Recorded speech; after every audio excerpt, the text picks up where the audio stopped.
Hello everyone, this is Master Viktor Neustroev. Today we have a workshop devoted to the passed pawn combinations. Please let me know whether the sound and video quality are good and everything works. Okay, perfect. It seems that everything is fine. People are joining,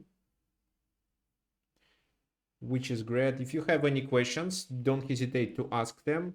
So during the workshop, you have a possibility to unmute yourself and say, pronounce this question, or you can just write it here in the chat. Why not? So we are going to talk about passed pawns. Let's wait for a couple minutes and then we will start.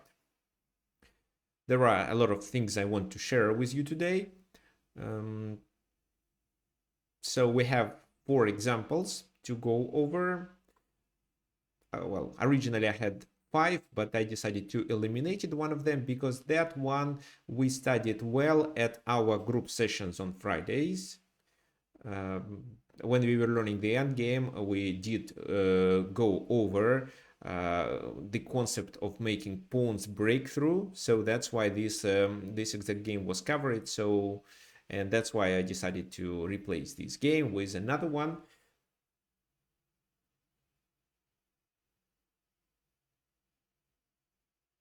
Whose game was it between? It was the game between Gosta Stolz and Aaron Nimzovich. I think it's Gosta Stolz and Aaron Nimzovich. Yeah, like that. Okay, perfect. Uh, so people are joining. That's great. Yeah, I can copy it. Ah, you see it. I can paste it in the chat, but probably you see it already. This is the game I was talking about. Yeah, but at first we're gonna work with the game between Gary Kasparov and Michael Adams. However, before we start with the analysis, what I want you to remember. So we are talking about combinations that can allow us make a passed pawn.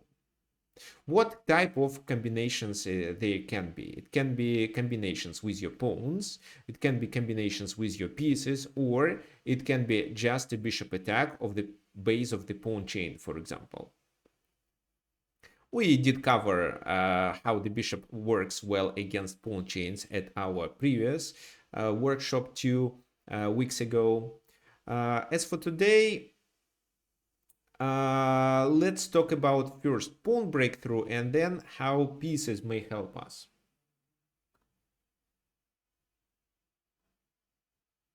Okay, so first of all, there is just a pawn breakthrough. When you have more pawns than your opponent, you have a chance to make a breakthrough. And there is a breakthrough in the pawn wall. As for the pieces may help you to ruin the enemy pawn structure even at the cost of a sacrifice, but with the idea of creation of a passed pawn. What else? These pieces may help to distract the king, for example, to let your pawn get promoted. Yeah, that's it. How to find that this is the right moment to initiate a pawn breakthrough? What do you think actually? So how to decide that this is a moment for pawn breakthrough? What's your opinion?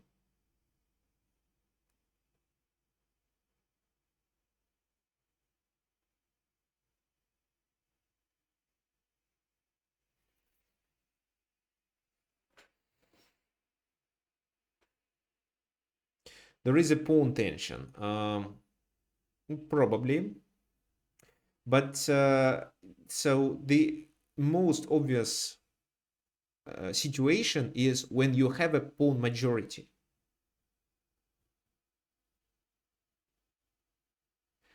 And it might be good to make a pawn breakthrough in case if the enemy king is out of the place of action or can be distracted. That's a good point. So sacrificing a pawn allows you to get rid of the pawns on the way of the other passed pawn.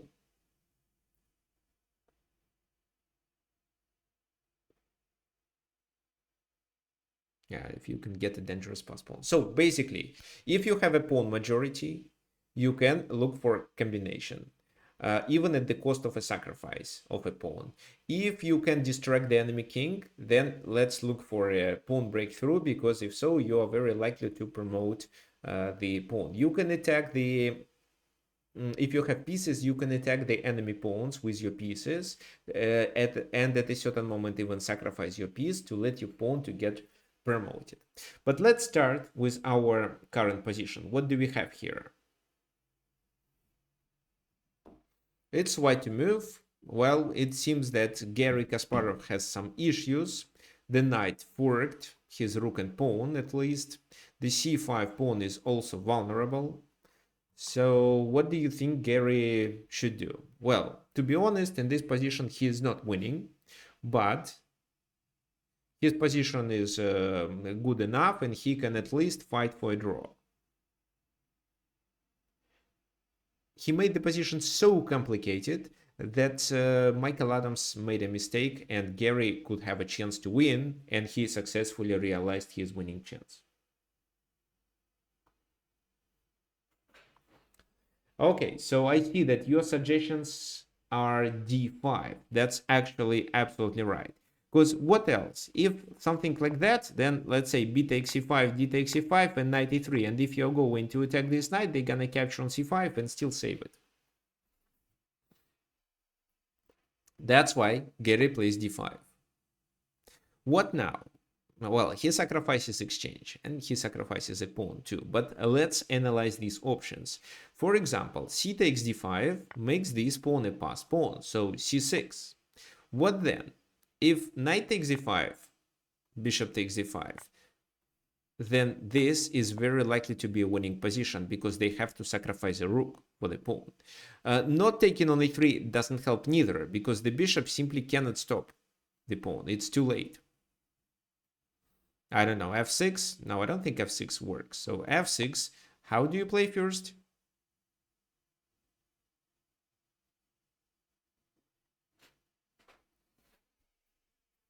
Bishop e6 check to not let them playing this move. So the king moves. And in this position, you just move your bishop. Yeah, you just move your bishop. And then c7, c8 still works. Rook e8 doesn't help. f5 doesn't help neither. They can take on g5, but look at these pawns. Who cares about it? Fine. So, yes, taking on e5 doesn't work. Maybe knight a5 and capturing this pawn that way was a good move. Well, then we can save it. And we also cover the c8 square. However, they may do this. Bishop takes, and then they continue with rook c8 move. What's your opinion? How white should play here?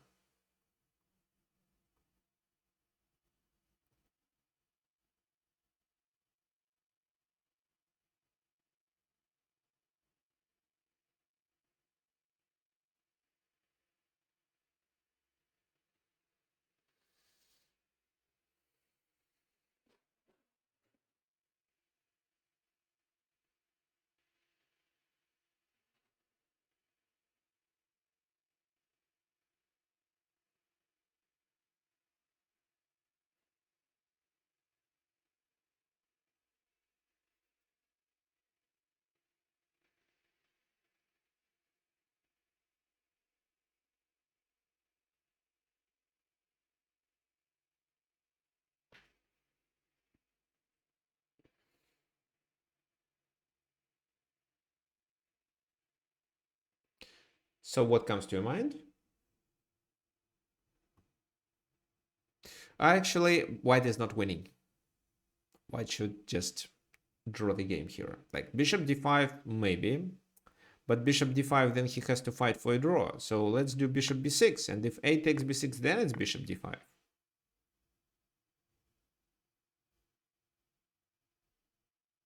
Rook c5, let's say f4.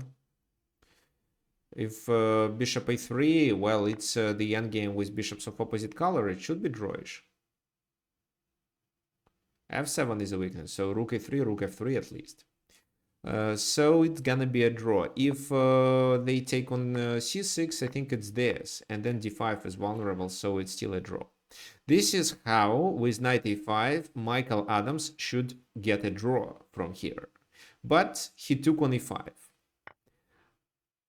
Well, so again, he should take, and after c6, he should play knight a5. That was his best strategy. But he took on e5 first. And I cannot say that this is a significant mistake, but starting from here, he has to play accurately. And this is where even a very, very strong grandmaster may already make mistakes. What's your opinion? What black should do in this position to avoid problems and not lose the game?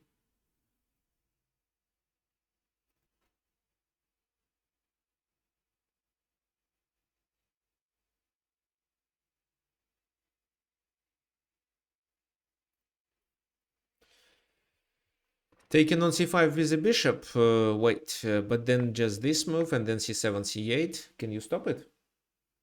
Well, now rook e8 no longer works, but maybe rook e8 first could work. Let me see, rook e8. If d takes, it's this. Well, okay, so I just moved the bishop. It's not a big issue. Yeah, rook e8 first, of course, but then I move the bishop and it doesn't change the position at all. Well, the rook is a little more active, but who cares?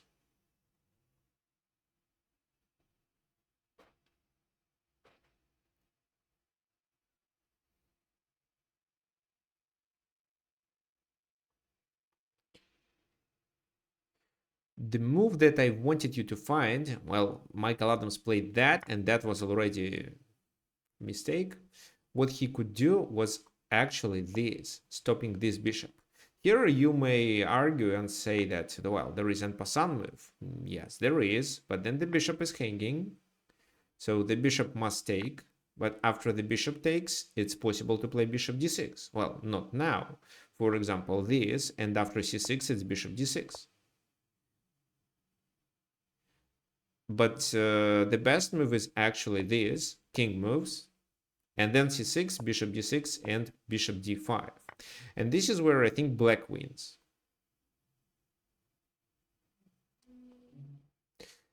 Well, nominally there is a pawn as a compensation, well, but how to play? Because c7 is a blunder, then the pawn is twice attacked, that's it. Even if you then somehow play this and then maybe bishop d8, it still fails, just bishop c7 wins that pawn. So f5 was a key move, but he plays c takes d5. Now c6 was played. Now it's too late to play f5, but he still played it. It's already too late. G takes, and bishop e6. Why is it too late? Because there is no possibility to drive this bishop away from the diagonal, and both squares c7 and c8 are already protected. Bishop a3 was played, so what's your opinion? Should we continue with c7?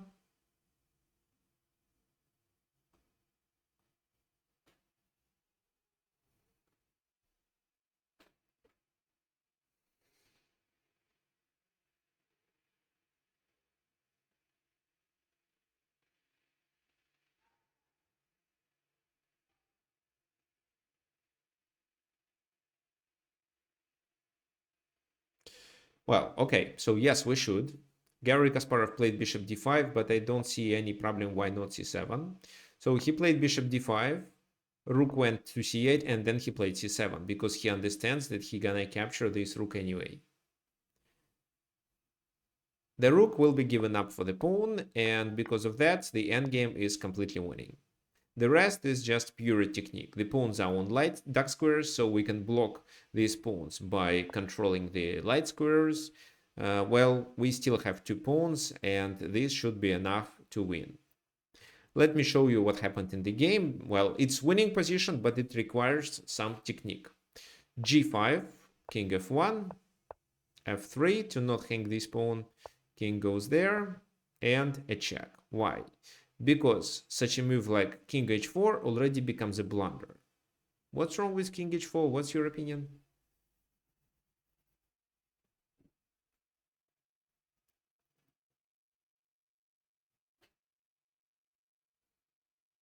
Yeah, it's king g2 and bishop g3. So this is what you see. Perfect.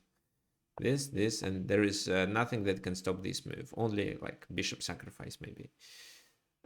Fine. That's why after this check, the king goes back and white progresses with their king.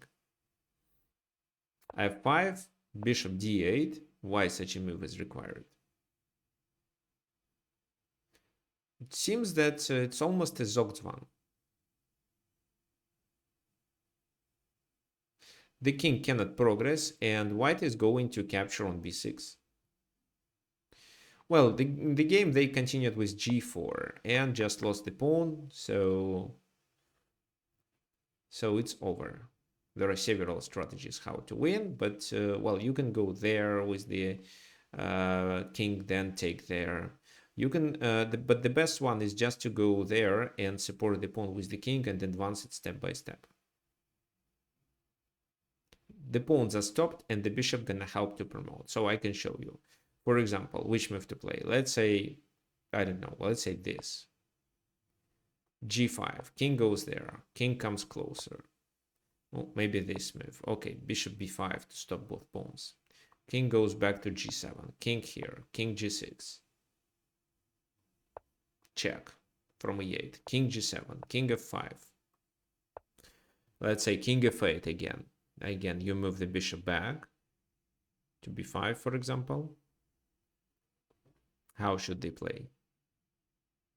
King g7, for example. What do you think our next move should be?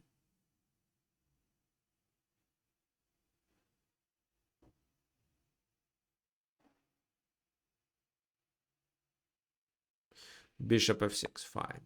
If this move, we are not required to play this right away, we can just continue with that. We still control the dark squares, so then we can play bishop c4, g7, and g8. Okay, maybe at some moment they'd better play this move. Maybe, but then it's still this, and trading means to lose the game. So take, king g8, this, and then it's bishop c4. Right.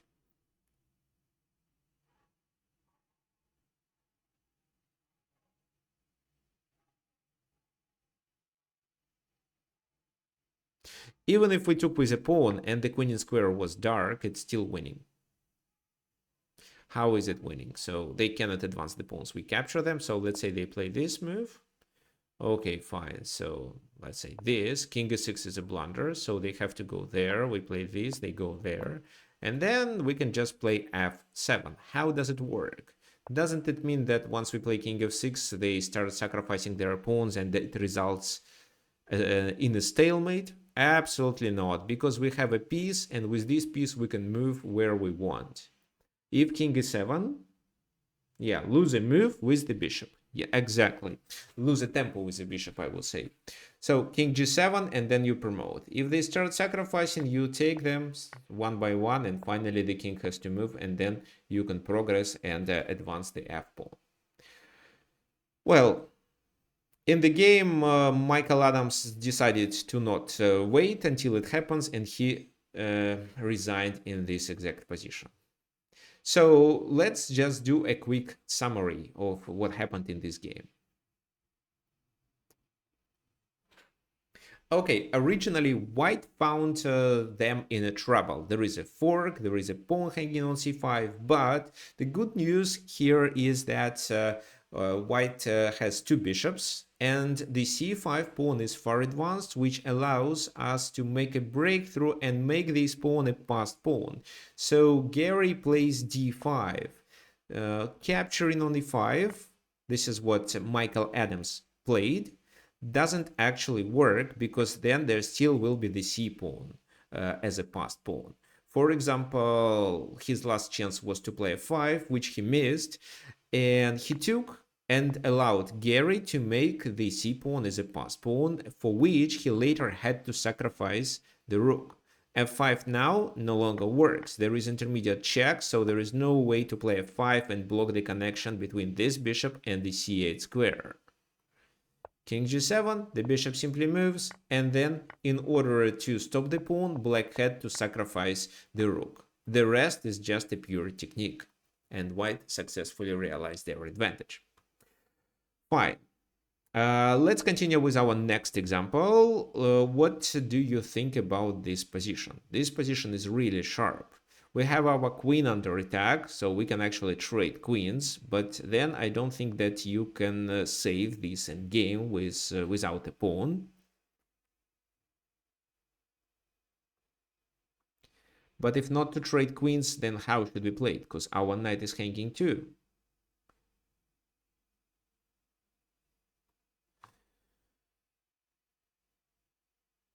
Does white have any passed pawns?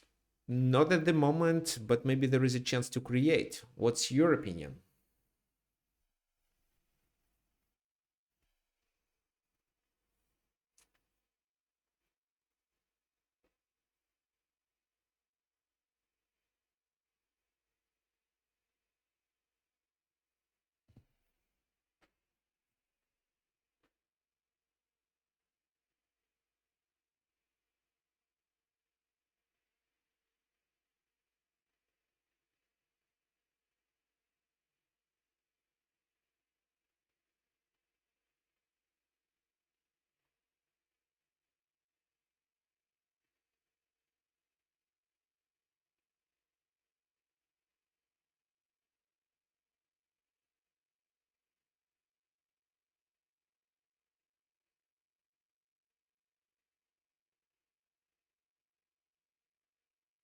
So, well, yeah, here white has to take a very tough decision.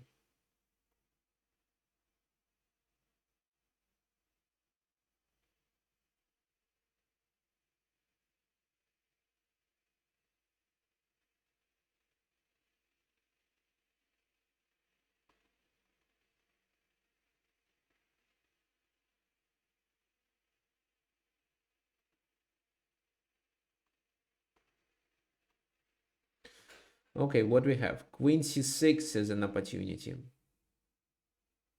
Interesting. Queen c6, but queen c6 means that they can play knight f1.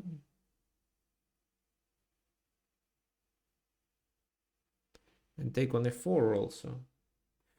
Well, queen d2 is a move. Let's consider queen d2 and queen c1 defending the knight. So which move is better? Let's say queen d2 is a blunder, so let's reject it.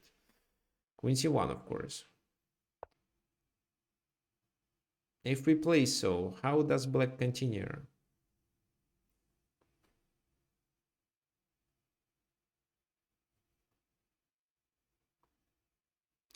Well, I think it can be like that, attacking on f2.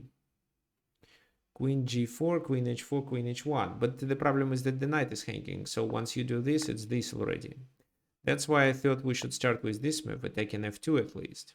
And then the game may continue with queen e3, but then knight f6, and with these options, you have chances to play for a win as black. So white is likely to struggle here. That's why let's go over this line, queen c6, because queen c6 already allows us to make a passed pawn. And if they take our knight, we take their knight, which is great. So the number of pawns will be even then.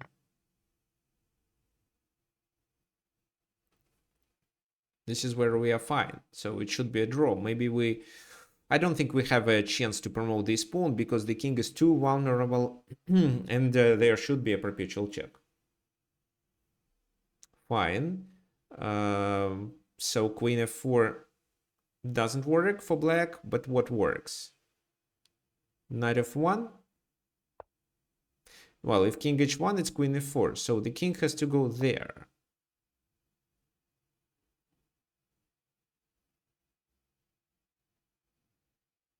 Now queen f4 fails. For example, check here, take on f1, and if queen d4, it's just queen f5, winning this pawn and getting at least, oops, there is a back rank mate. Sorry, so it's a draw because how to play. If g6, it's queen f7. If king moves, it's a repetition. So that's why it's a draw after queen f5. So that's why they cannot take it.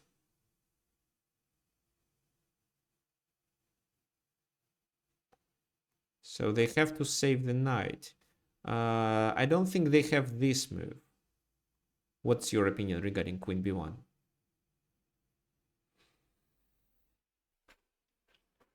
Am I threatening anything with such a move?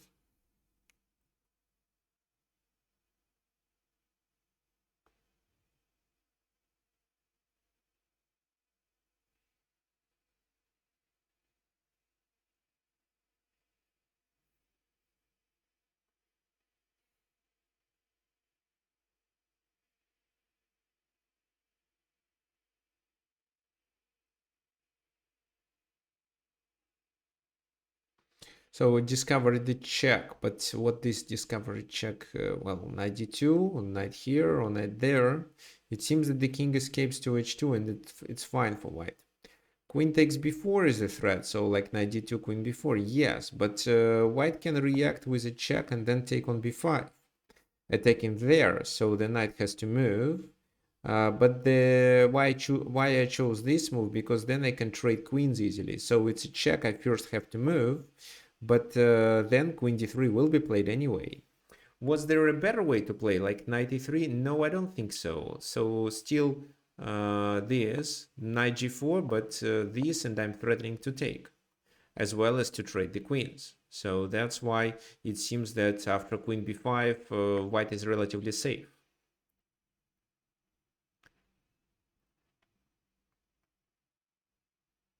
That's why they should play knight d2 right away. This is the only available square. The knight is hanging. So what's your opinion? How white should continue then?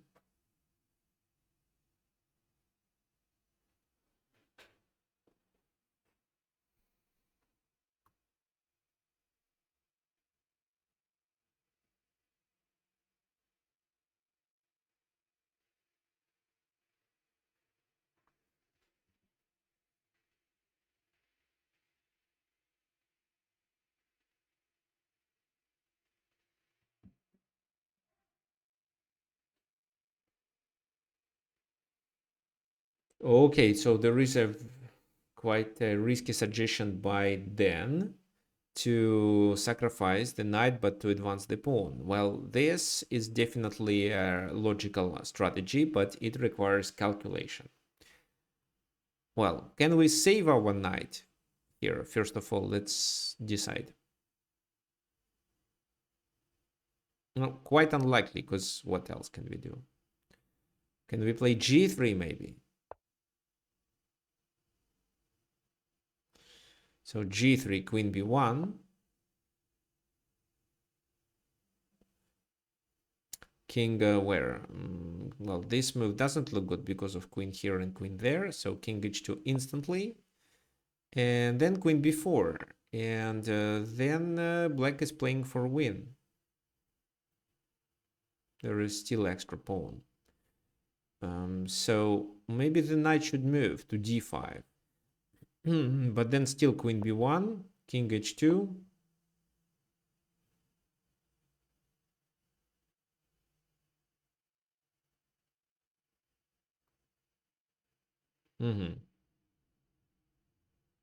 Okay, maybe there is a better move. No, I think queen b1 is a must.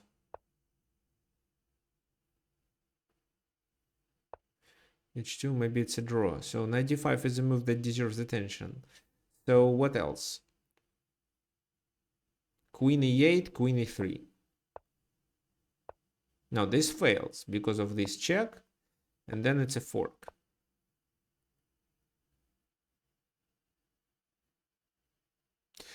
In the game, it was played d5, exactly like Dan suggested. And then the game ended in a draw. Why? So why is it possible to sacrifice? First of all, this isn't dangerous.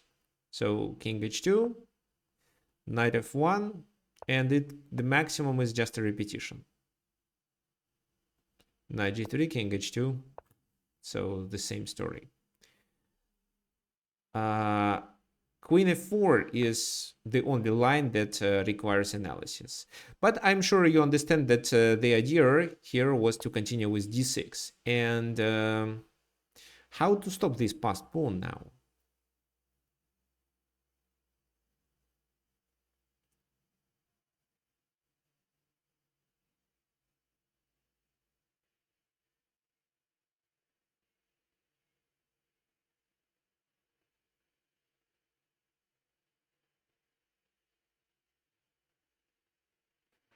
So what comes to your mind?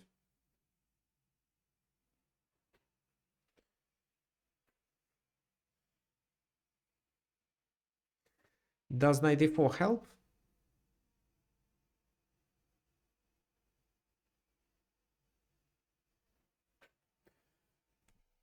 So knight e4, it's a double attack. There is a check on c8 and the pin there, but I don't know if it's enough. So let me see. So this pin, but then they can play f5 or g6.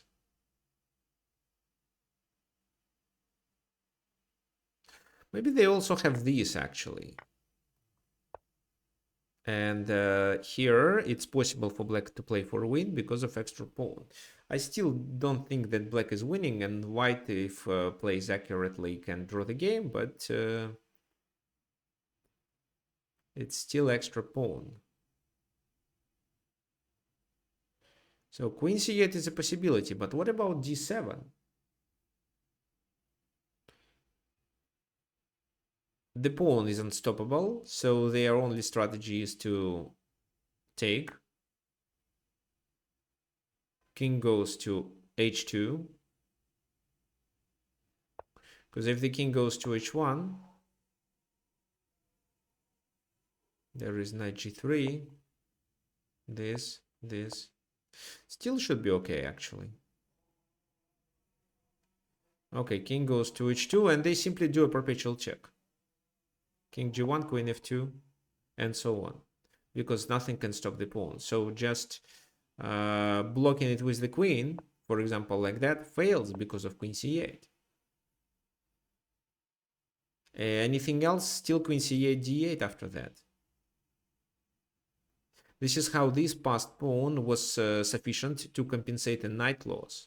So you see, sometimes in order to promote your passed pawn, you can sacrifice pieces. And here white did it by capturing on c6 and making the d pawn as a passed pawn. The passed pawn supported with the queen becomes even more dangerous for the enemy position. So queen c6 was enough to, well, then, okay, knight f1, king g1, knight d2, d5 to advance the pawn. This, no, queen f4, and then d6 draws the game because the knight is too far. It's too distracted, and the king is also too far. It cannot help to stop the pawn. Okay, fine. So once again, what happened in this game? White is playing for a draw. They have two problems: the knight hanging and the queen trade. They are also pawn down. So in order to survive, instead of playing defensively like queen c1, for example, they decided to take on c6 and sacrifice the knight. For example, after knight f1, king moves and knight d2. The knight becomes hanging. However, they have a compensation for the knight in the form of a passed pawn. If, let's say now, queen takes on f4, after d6, the pawn becomes unstoppable, and the best action that black has is doing a perpetual check. So queen c8, then, okay, no, not queen c8. Then here, d7, and their maximum is just delivering a perpetual check on f2, e1, and h4, like that. Fine. Let's take a look at this example. So what can you say about this in game? It's white to move. Is white winning? Or is it a draw? Or maybe black is winning because their king is better placed.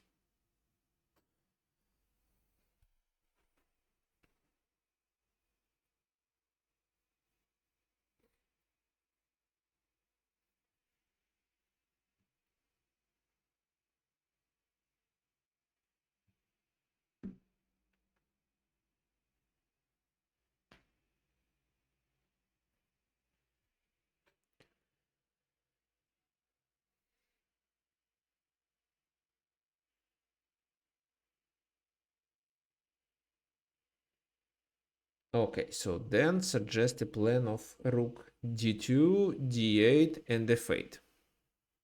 Makes sense.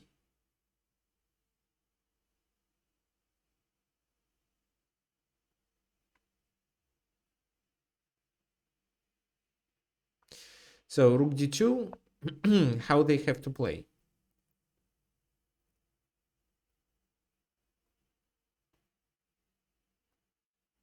Let's say king f4. So now maybe you should start with this move.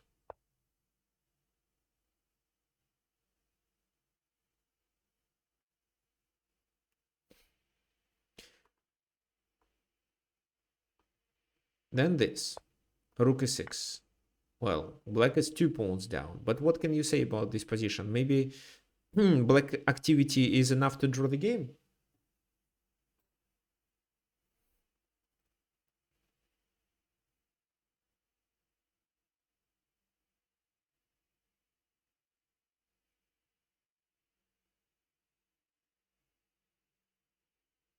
The g6 pawn falls too, but this is a draw because of rook c1. Thanks, Erosh. Now this is a mating threat. In order to defend, there is only one move, king h2. So check. This is a repetition. But if the king goes to g1, then after king g3, then it's rook g6 check. Okay. So let's repeat the position once again then. So it's either a perpetual check or a permanent threat of playing rook h1 checkmate. So that's why you cannot take the pawn on e6. The king's activity decides the game and allows black to draw. What else? Moving there still means the same. So it seems that this is a wrong move. Maybe this move should be played first. But what does it change? They can just move the rook on the third rank. So white actually understood that the position is drawish. And they played, on the one hand, the stupid move, king h2. But on the other hand, this move created a cunning trap. What, in your opinion, is the most logical reaction by black?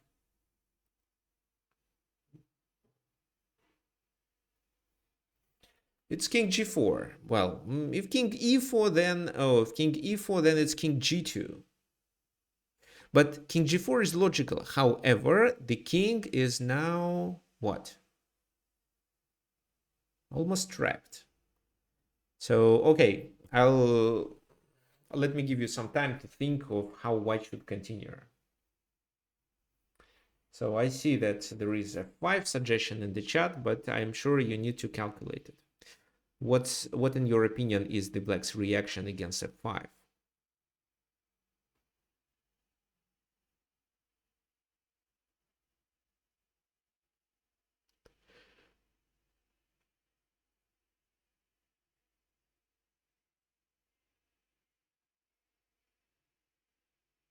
Okay, so f5, if they take with one of the pawns, it's rook f4 mate.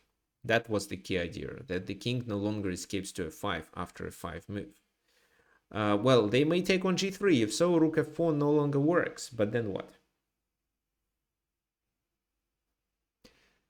Then f6. That's right. So f5 actually now wins the game. If if they take, it's checkmate on f4.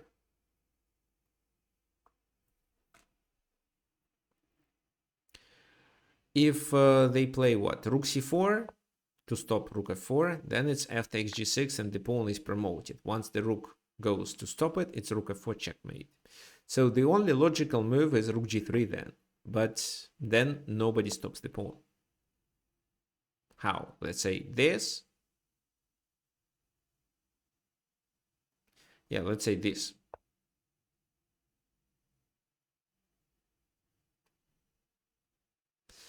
Should I play f7 right away?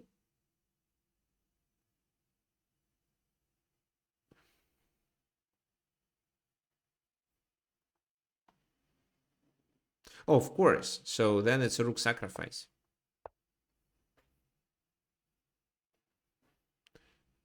Yeah, this is winning. There is even no stalemate.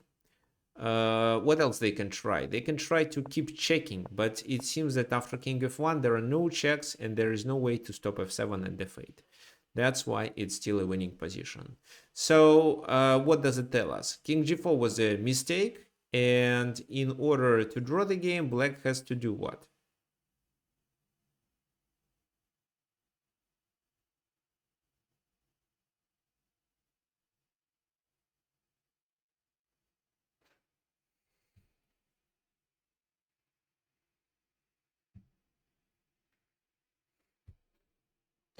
Just keep the rook on the third rank. Rook a3, rook b3, rook a3.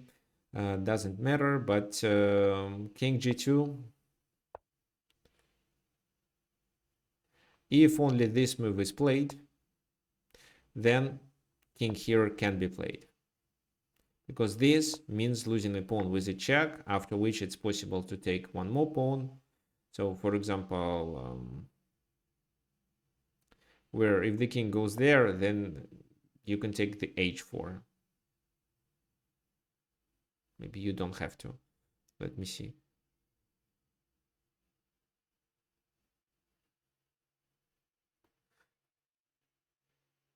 I think you can take there because this no longer works. You take on a5 and still attack the rook. So this is where black is already winning. So when rook g3 is a check, it's a real trouble. c3, king g2.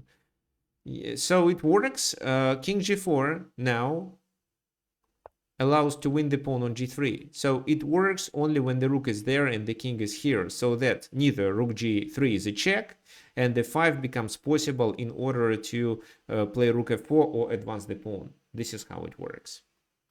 So looks like after rook c3 or rook a3, they have to bring the king back and agree to a draw. Fine. Okay, so we have our last example. The last example is really long. It's a middle game, and we are going to explore all the details of this position. But before we continue, let me share something. So first of all, if you enjoy the content that I create, you can donate using this PayPal button. Let me share this link in the chat and explain how it works.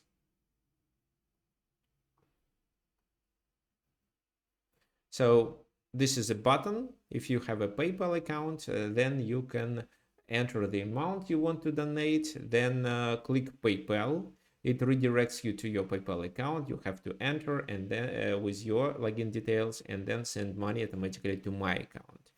I would appreciate any help. The second option is to use Wise.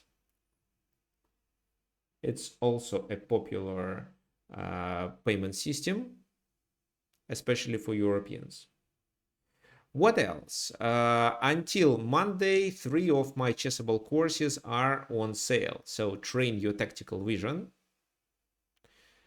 I recommend the video version. So this is a really good course with a high rating. Well, this is where I explain tactical motives and tactical patterns, as well as how to recognize tactical features of the position and take advantage of them.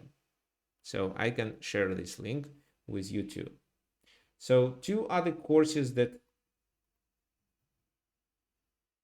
okay, it's great that you own it. So by the way, if you already have it and you passed at least half of it, can you please leave feedback or review here, I would appreciate it too. The second one is this. So evaluate before you calculate. If you don't have this course, my recommendation is to have it, because this is where I teach how to evaluate. It's also on sale. So through with a video, it's under $70, which is great.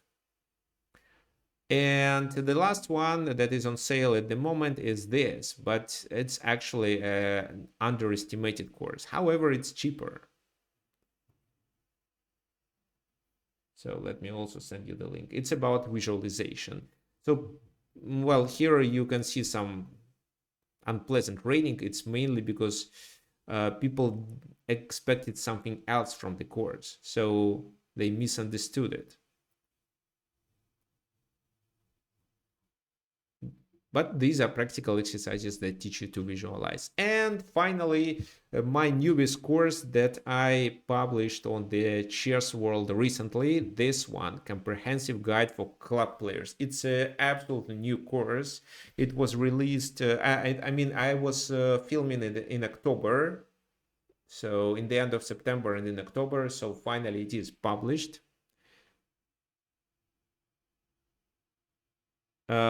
This is the link to the course. Let me share with you what this course is about. So it's also on sale for now. So for only $49, if I'm not mistaken. Let me see. Yeah, $49. What do we have? It's divided into 6 sections. So the first one is about openings, how to understand them there better, how to stop making mistakes in the openings, and so on. The second one is about a middle game strategy and how to come up with a plan, how stronger players are making their plans. The third one is about tactics. So what you should know, how you should remember, how you should prepare tactical combinations and initiate them at the right moment. There is also one devoted to the endgame, so it's a comprehensive course covering a lot. There is a section devoted to calculation and decision making, which I also recommend. And finally, it consists of examples of exercises for 2,000 players. So you shouldn't just solve random puzzles, play blitz games. This is where I explain what exactly you should study to become a 2,000 player. So my recommendations, how many exercises per chapter? It's a good question. Let me answer it a little later. I think it's just 1-2 exercises. So usually 1-2 exercises to go over. So the chapter has like 5-6 videos, and they are well explained, and during the analysis your task is to pause the videos and following instructions. But then after the end there is a homework provided, usually 1 or 2 examples, and for this homework I want you to spend less than 1 hour.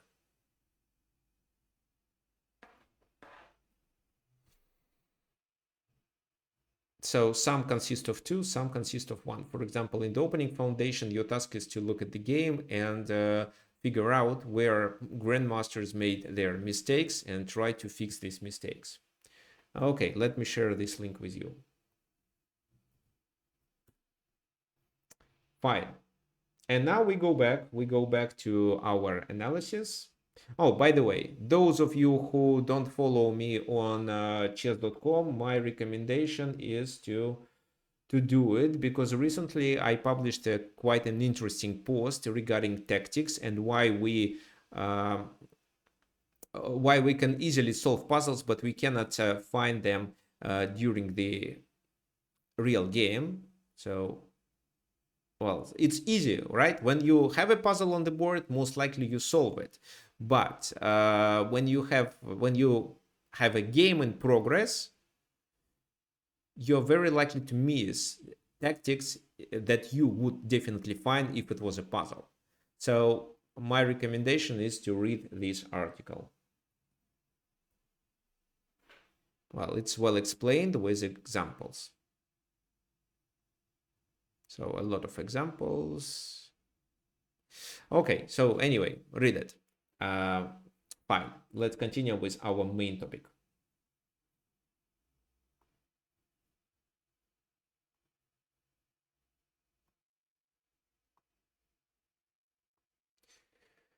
Okay, what do we have in this position? This is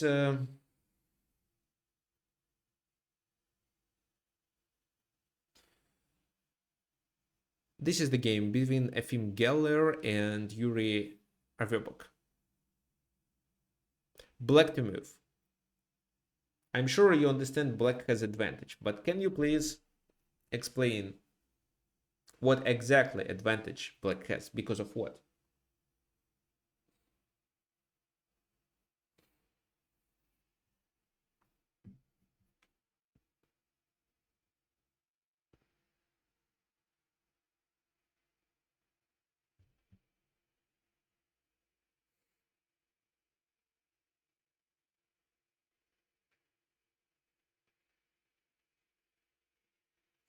Well, this space, the pawns are advanced there.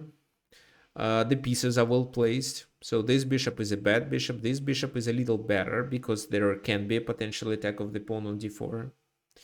Maybe e5 can be played at a certain moment. The king is relatively safe. This king is safe too. So better pieces and far advanced pawns. And in addition to it, there is extra pawn. What do you think? Which plan would you suggest for black in this position? There are a lot of things they can do. Well, actually, by the first glance, you can only figure out several options. Okay, so Tune suggests that black has outside pass pawn that can become the outside pawn, the a pawn that can become a pass pawn. That's true. John suggests playing f5, which is a good idea too. So maybe taking with a rook is better, but let's analyze this move because it's definitely more logical. Queen f3, then what? F4, bishop d2, and then queen f5. But then they have access to our camp. So for us, I think it's better to first get the control over the file and then continue with f4. Anyway, it doesn't seem that f5 brings a significant advantage.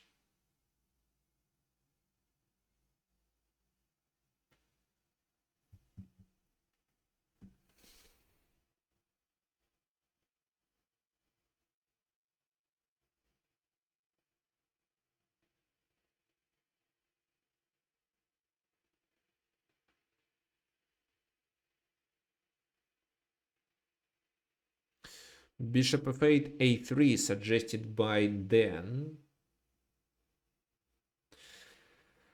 Looks like a possible plan, maybe a bit slow. And error suggests b4. Okay, I think b4 is a nice move. Why b4? Because this is how you are going to undermine the pawn chain. So if they take, they lose on d4.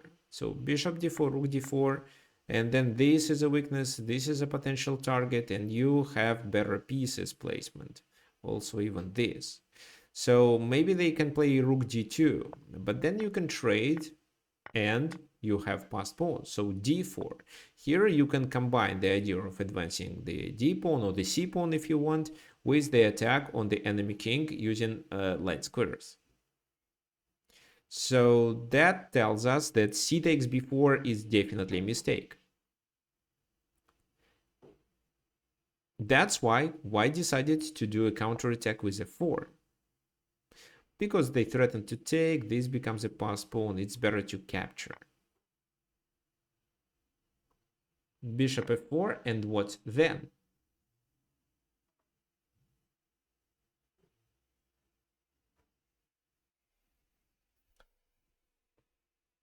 So how can we take advantage of our passed pawns on the queen side? Can we make a breakthrough? Okay, so here everyone agrees to play a3. I think it's a reasonable move. You can prepare it, of course. You can play queen e7 with the ideas of doing that, supporting g5, threatening to well, to take on b4 if they take, but I think if they take on b4, you'd better take on d4 with your rook and gain a tempo. So queen e7 is a candidate move, but a3 is definitely what we should analyze first. But, well, obviously, if they take on b4, then rook d4, and that's all. Maybe you can play rook a2, or maybe you can just take there and then make your bishop more active. For example, what? Queen e3, let's say. You take, they take. And then what do you think? How to continue here? Yeah, obviously. Well, rook d3 seems to work too, but rook f4 is just the most simple decision because it's a check. And if once queen takes, you take the enemy rook for free. Well, they can take on h6, but I don't think it should bother you because there is a check. And then you can trade the queens if the king goes to the second rank, after which the position is completely winning. If he goes somewhere else like that, there is this check, or well, and there is also queen g3, so it's completely losing. So for example, this, and if they go there, this time bishop d4 wins the game. And if they do anything else, let's say coming to the second rank, it's this. No, wait, this not, because of queen there. What do we have in this position? Still bishop d4 works, actually, because what? This move queen d3 made. And, well, that's it. Rook blocks is a blunder. So rook f4 is simplest. A takes b2 looks good.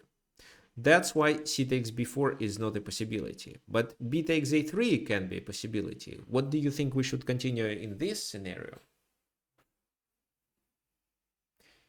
So b3, b takes a3, or b takes c3. So we are debating between these three options, in fact. John suggests b takes c3. So John, can you please specify why?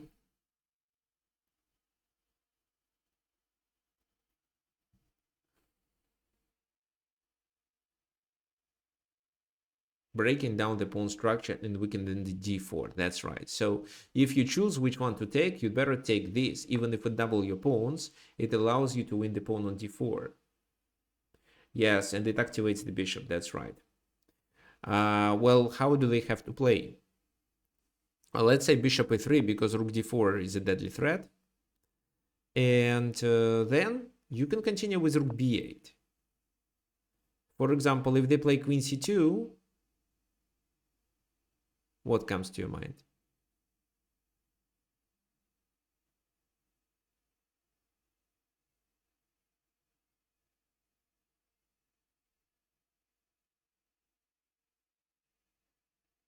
If you do this, they take the pawn, so you'd better avoid it, I think. Oh, rook b3. Well, g5 then, because rook b3 is a bit passive. On the one hand, you defend the pawn and attack a3, but in fact, nobody cares about the pawn on a3. It's very unlikely to become a dangerous pawn. How many tempi does your opponent have to spend on it?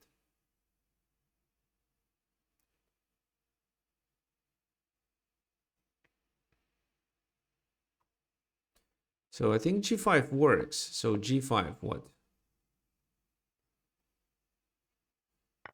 This? Okay, maybe I should prepare g5 by playing rook g2 first and then g5.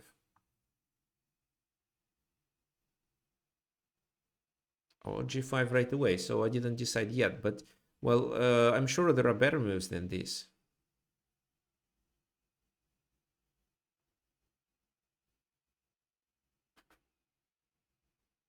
e5. Well, I thought about this move, but you attack g4, that's right. But let's say d takes, queen takes, rook g2.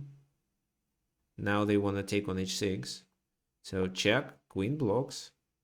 And how to win? The pawns are not so dangerous this time. So trading, they take with what? with the king. So this means this. Probably black is still winning.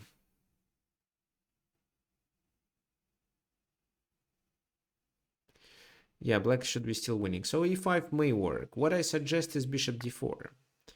And now if this, then this works well.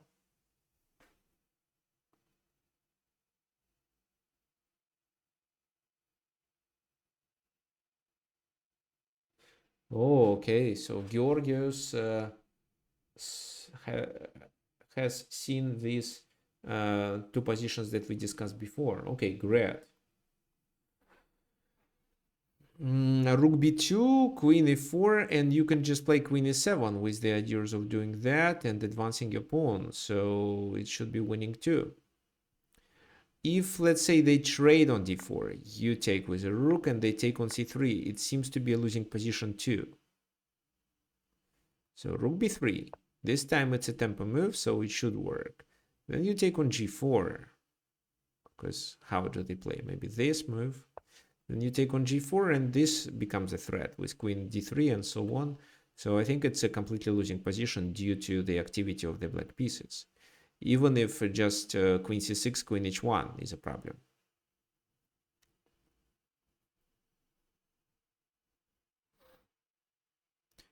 Okay, so queen c2 doesn't work. If king g2, it's rook b2, and this rook becomes pinned. That's why white decided to not follow this line, and instead they decided to play rook g2. What's your opinion? How should black continue here? Rook g2 has an idea of g5.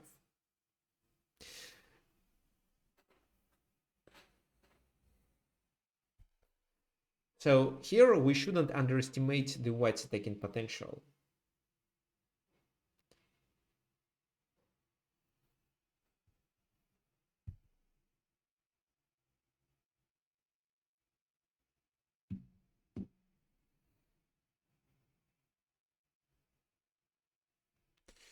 So how should we play here?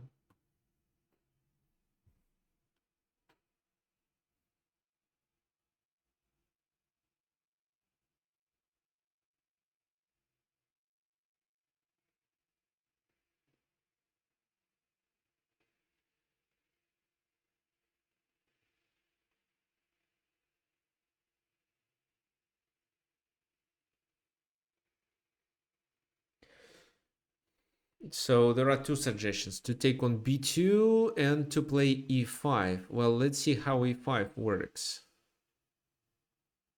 So e5, let's say g5.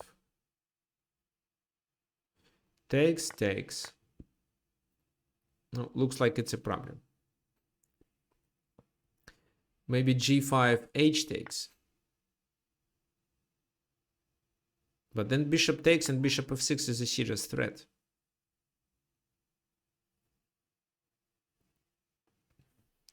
So e5 is very unlikely to work. A takes b2, okay, fine. But then g5 can be played anyway. How to continue after g5 in this position? Because if rook b2, b takes c3 is fine. But if they play g5 with a counterplay, then the king is under a risk. And, well, g takes h6 is a problem. So, for example, before that I played this position with white pieces. Well, it's not from my game, but I decided to practice it to feel the attacking potential of white. And my opponent in this position continued with queen e4. Wait, no, I think she took, I took, and this is where she continued with this move. I played this, and well, then I don't remember. But this is a threat. And then rook h7 leads to mate. So you should be very accurate. What about king f8? Okay, rook f5 is a move also. Okay, let's see how rook f5 works. So this, then what? This is still a pin. how to save? Because if you try to add pressure, there is a check. king moves, and then they continue with what? With this move.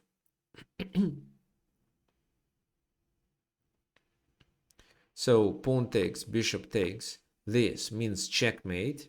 So to stop it, this move should be played. But then it's a losing position.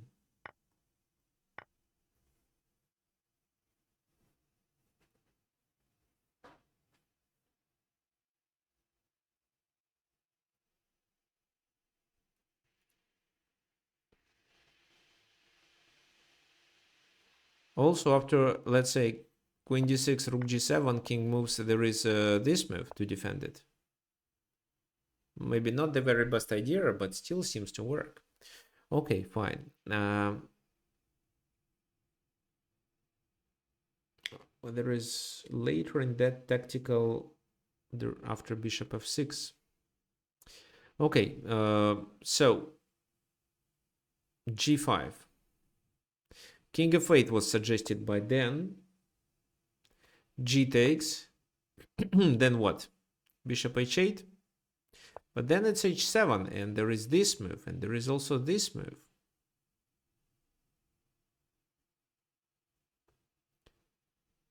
So probably you have to play king h8 first, because this is several times safer. So bishop f6, not even f8, bishop f6.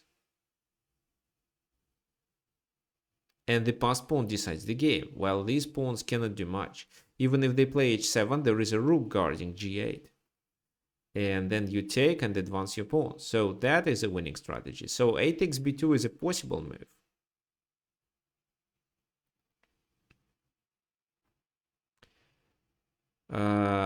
What did happen in the game?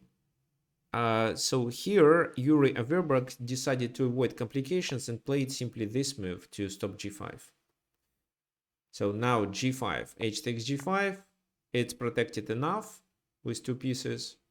If h6, what's the purpose of h6? So if now bishop h6, they can continue with what? With rook h2, or maybe with bishop f5 first and then rook h2.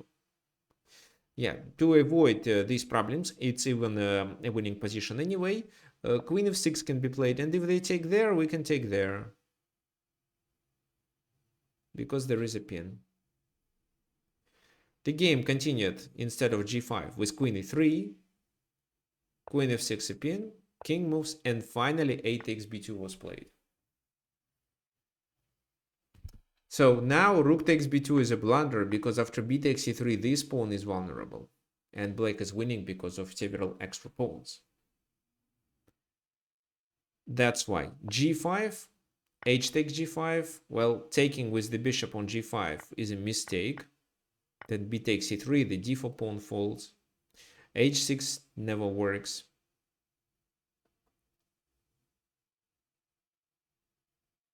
That's why they played bishop f5. What's your opinion? How should we continue then?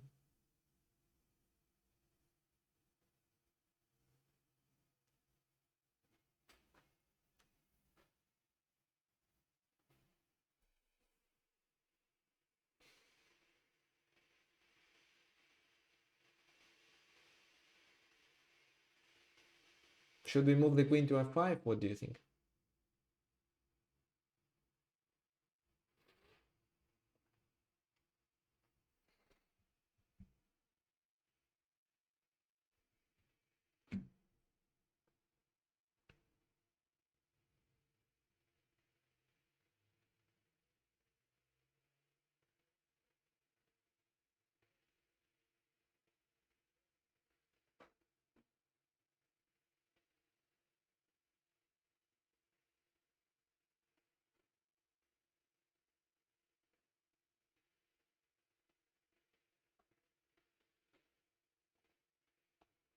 So rook takes e5. Well, yeah, queen e5 doesn't look so good. They play this move. They threaten to take there.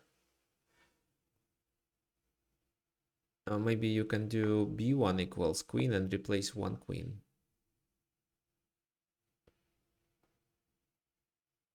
Maybe. So this take take, I don't know, maybe this works because the rook blocks. So the king is in the danger. Maybe there is a perpetual check, perpetual checking threat. So, but the simplest way is just to take on a5. If queen e5, we trade queens. If pawn takes e5, how should we play? Because rook g5 becomes a threat.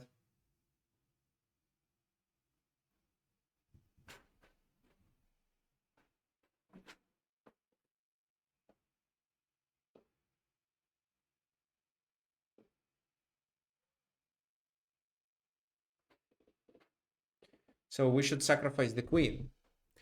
Right, we should sacrifice the queen. Well, they take it.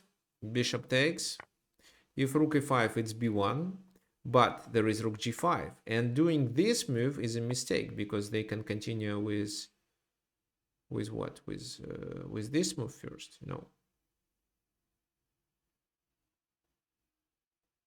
Actually, I still believe it's winning. H6.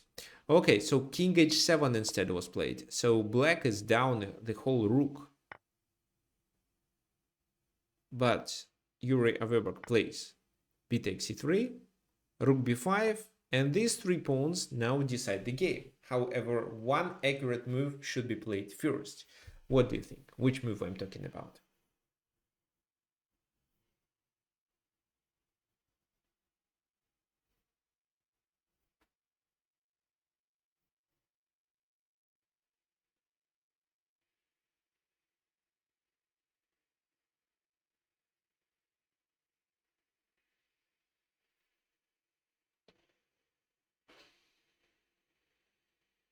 Okay, so Dan suggests c2. Let's go over this line. Rook b2, rook d1. Then what happens? Well, it's hard to suggest a good move. They take there, and this position, is it a winning position? It should be. So the rook goes there. Yeah, black should be winning, but they played a better move. Then also rook d2 was suggested.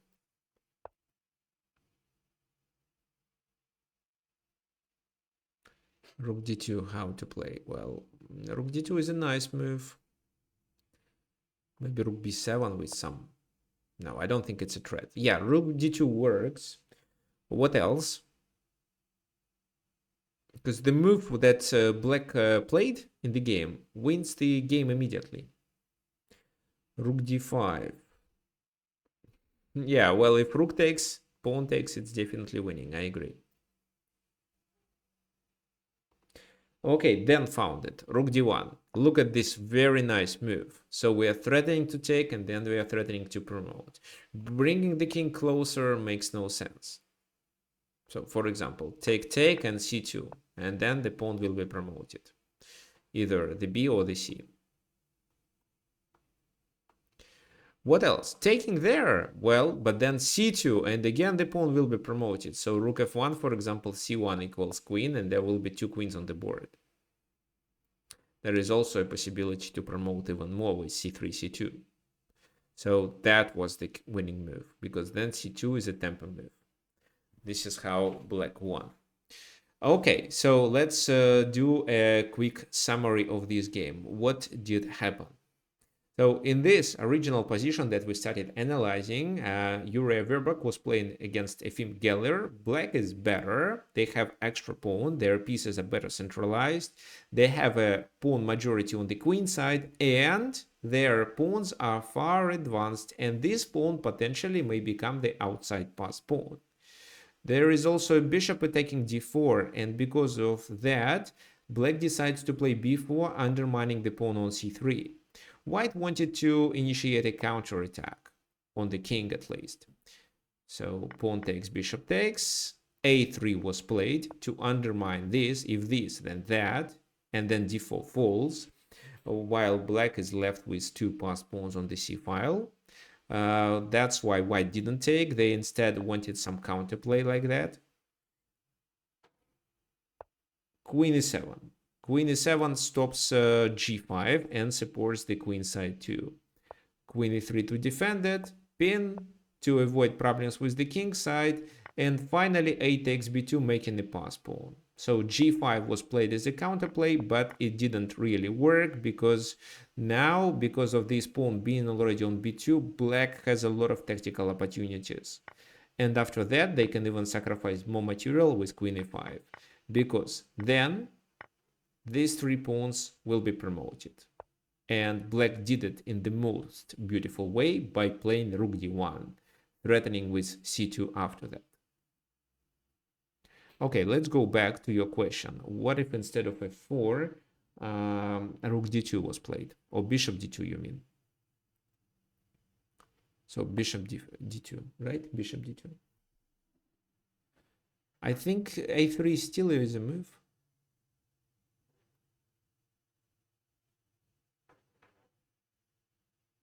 Wait, is there this move? Take, take. Then, well, yeah, we still have 1, 2, 3. So rook d2. Yeah, bishop d2 was a blunder because of bishop d4. But I think that this works too. So take, then we can take on c3, and then take on d4. So I believe it's winning because this pawn is more dangerous and the black pieces are better centralized. They have the file open. So you can choose. I would choose probably rook bishop d4. It's, in my opinion, the most simple way. Okay, so what I ask you to do is to pay attention to your pawns, especially if you have a pawn majority, because a pawn majority is a really good opportunity to create a pass pawn. And of course, you can do it in the form of a breakthrough, especially if some of your pawns are already far advanced. Or it's difficult for your opponent to block that pawn that becomes a pass pawn after a breakthrough. For example, like we saw in the Kasparov's game, where this c8, both the c7 and c8 squares were protected by the bishops and black couldn't stop it. Okay, fine. Do you have any questions for today?